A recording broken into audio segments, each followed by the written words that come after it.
I'm Jennie Schut, and I thought it would be a good idea to start a video blog for you, for my fellow companion in creativity and spirituality and all that it means to be human.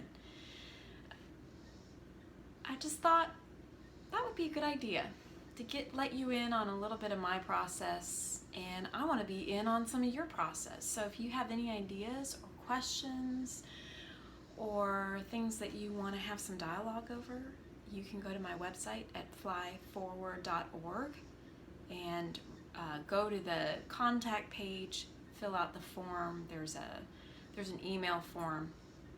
Send it to me and ask me what you'd like to talk about. There's so much wrapped up in our creativity, and I'm here as a resource for you, as an encouragement to you as you go further into what it means to be human, which means that you're creative. So the further you go into your creative process, the more realized you are as a human, and I'm excited to help any way I can. So reach out to me. That's what I'm here for. Behind me you see my current painting. So let me tell you a little bit about my story.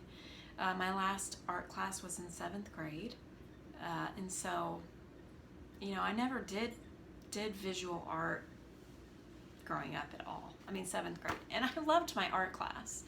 I don't know why I just didn't do it anymore. It wasn't really an accepted form of creativity in my family of origin. Music was pretty much the only safe thing we had, and so it was kind of like a sidebar, a luxury, non-essential. So it wasn't until I hit about 35, I had my 4th child, and I would sit up with her, nursing. She was a baby, and I was thinking so much. I was reading a lot, and I was thinking about, I know I'm creative. Why is this desire in me just rising up so fully for me to do something creative, but I don't know what? So I asked my husband if I could have 6 hours a week to go figure that out. And so it took me to signing up for an drawing class at the local rec center.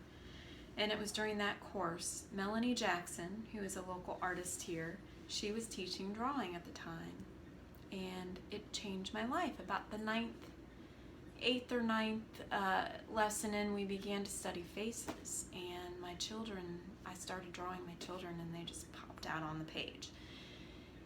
And I looked at it and thought, oh my gosh, these don't look like aliens. They actually look like humans, and I can do this.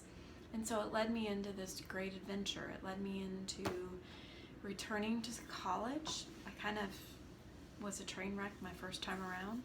I went back, got my art degree, wrote a book called Waking Up Gray about my own process of creative awakening. So it becomes so important to have creativity in your life. It's not just a sidebar. We're humans. We're made to create. And that is my passion. That's what I want to help you understand, help myself to more fully understand. Our processes are always unfolding, always unfolding. We're never finished on our process. So right now you can see I'm working on a painting. So I got my degree and I began painting. And so this here is my studio.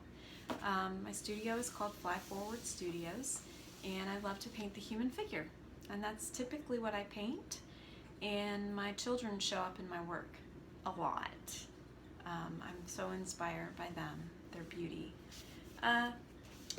So what are some of the struggles that you encounter as you might go toward more creativity? Fear, inadequacy, the feeling that the world doesn't need what you have to offer. Those are all things, even in the process that I am now, I struggle with that. It's a constant struggle every time I put myself out there. Every time. It's not just, oh, I've done all this work and this is it and it's never going to come up again. Every time I put myself out there, my biggest fear, this is my biggest fear, that people will see my work and not respond. have an indifferent response to it. That to me is the most painful response. Even if someone like looked at it and went, ah, which I've had happen before. I had a self-portrait that was a little disturbing to look at, and I had a viewer around the corner, and she literally shrieked at the work. And there was something deep inside me about that response, that I was like, yes, somebody emotionally had an emotional response to my work, and in turn an emotional response to me. That was so, even a response like that was better than walking by it with nothing happening at all. The fact that I couldn't move somebody, the fact that my work did nothing, that's the most painful response. And that's what I have to face every time I put myself out there, that there are going to be people out there that don't respond to my work. But am I still going to put myself out there? Am I still going to be vulnerable? Am I still going to be okay? I'm learning to be okay. And I hope you can too. Because ultimately, you're human. You have an amazing capacity to be creative. And you have a voice that no one else has. The world needs your voice. You need to be creative. You need to be active in the world. Your creative process is deeply and intrinsically important. So I'm here to help you be on that process, whatever it looks like for you. I think first it has to belong to yourself and God. Whoever you perceive God to be, however you are in relationship with Him, that creative process has to be between you and Him first. And that's what I am all about here in Fly Forward Studios. If you can have a dialogue, if you can listen to Him, if you can allow space for Him to listen to you, and He's always listening to you. God is always listening to you. He's always waiting to be heard as well. And I think that the creative process is a dialogue. And so these things happen during your creative process. So I really want that for you. I want that for Him. He enjoys you. He takes pleasure in you. And this is another way that you and God can connect. And I really hope that for you. So my book called Waking Up Gray, it's a 10 chapters. It's an 11-week, if you're in a group, look at what it means to be creative. How can we recover our creativity? What's keeping you from really digging into the creative process? So on page 28 of Waking Up Gray, there are questions for reflections at the end of each chapter. And I want to hone in on this question, the day 2 of, let's see, this is chapter 2. Yes. And the question I ask you, chapter 2, day 2, and the question I ask you right now is, what is something you won't allow yourself to do because you might do it badly? And why are you afraid to do it badly? We all have creative wounds. We all have spaces where we did something and someone told us it was bad and we shouldn't be doing that. So I want you to go back and think about that. Somebody told you something you did was bad. So what? So what? Can you do it again? Can you do it badly? Can you have a beginner's mind? Is that okay with you?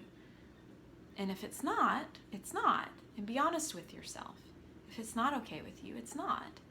Ask yourself why. Why isn't that okay? So think about that. I'm getting ready to have 5 or 6 12-year-olds come to my house here in a little bit because my youngest daughter, Bree, who is 12 now, she was 11 a week ago.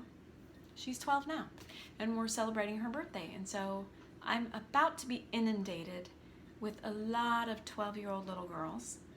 So I'm going to go, but I want you to think about those questions and perhaps find the freedom to delve into something, maybe something that you've never even done before, and give yourself the permission to be a beginner and to do it badly. I'm all about the process. The finished product is kind of